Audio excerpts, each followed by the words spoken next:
فاتحہ، کونڈوں کی فاتحہ کیا ہے؟ کونڈوں کی فاتحہ کسے کہتے ہیں؟ دیکھیے یاد رکھیے، کونڈوں کی فاتحہ رجب کے مہینے میں چاول یا کھیر پکا کر کونڈوں میں رکھتے ہیں، کونڈا ایک چیز ہے اس میں رکھتے ہیں، اور حضرت جلال الدین بخاری رحمۃ اللہ علیہ کی فاتحہ دلاتے ہیں۔ اور اسی طرح ماہ رجب میں حضرت امام جعفر صادق رضی اللہ عنہ کو ایصال ثواب کرنے کے لیے پوریوں کے کونڈے بھرے جاتے ہیں، تو اس کو بولتے ہیں کنڈوں کی فاتحہ۔ یعنی اس دن ان کا ایصال ان کی وفات ہوئی تھی، لہٰذا ان کی وفات کی یاد میں کنڈے پکا کر لوگوں کو کھلایا جاتا ہے، کنڈوں میں رکھ کے یہ کام کیا جاتا ہے۔ امام جعفر صادق رضی اللہ عنہ کے بارے میں کہ ان کا انتقال ہوا تو اس دن ہم یہ کنڈے بھرتے ہیں، تو اس کے بارے میں وہ لوگ کرتے ہیں، لہٰذا اس کو وہ لوگ جائز ٹھہراتے ہیں۔ اب مسئلہ یہ رہا کہ یہ کنڈوں کی فاتحہ کرنا جائز ہے یا نہیں، تو اس کو بریلوی حضرات کے ایک بڑے عالم ہیں علامہ عبد المصطفیٰ اعظمی، جن کی کتاب ہے جنتی زیور،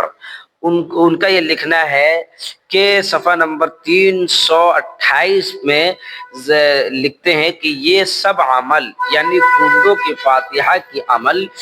یہ ثواب کے کام ہیں، مگر کنڈوں کی فاتحہ میں جاہلوں کا یہ فعل مذموم اور نری جہالت ہے کہ جہاں کنڈوں کی فاتحہ ہوتی ہے وہی کھلاتے ہیں، وہاں سے ہٹنے نہیں دیتے۔ یہ پابندی غلط اور بیجا ہے، مگر یہ جاہلوں کا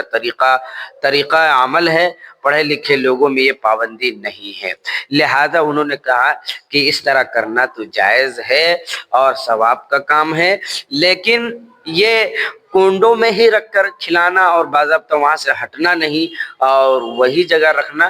یہ انہوں نے کہا کہ یہ جہالت والا عمل ہے۔ لیکن اصل بات تو یہ ہے کہ کنڈا خود جہالت والا عمل ہے، کنڈا خود جہالت والا عمل ہے، اس کو نہیں کرنا چاہیے۔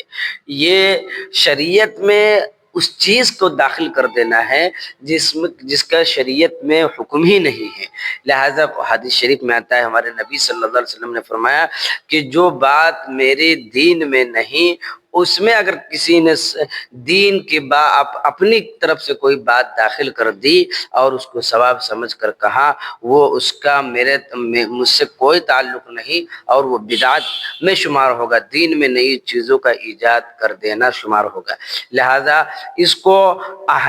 مسلک حناف کے لوگ منع کرتے ہیں، لہذا یہ سرے سے منع ہے، اس کو نہیں کرنا چاہیے۔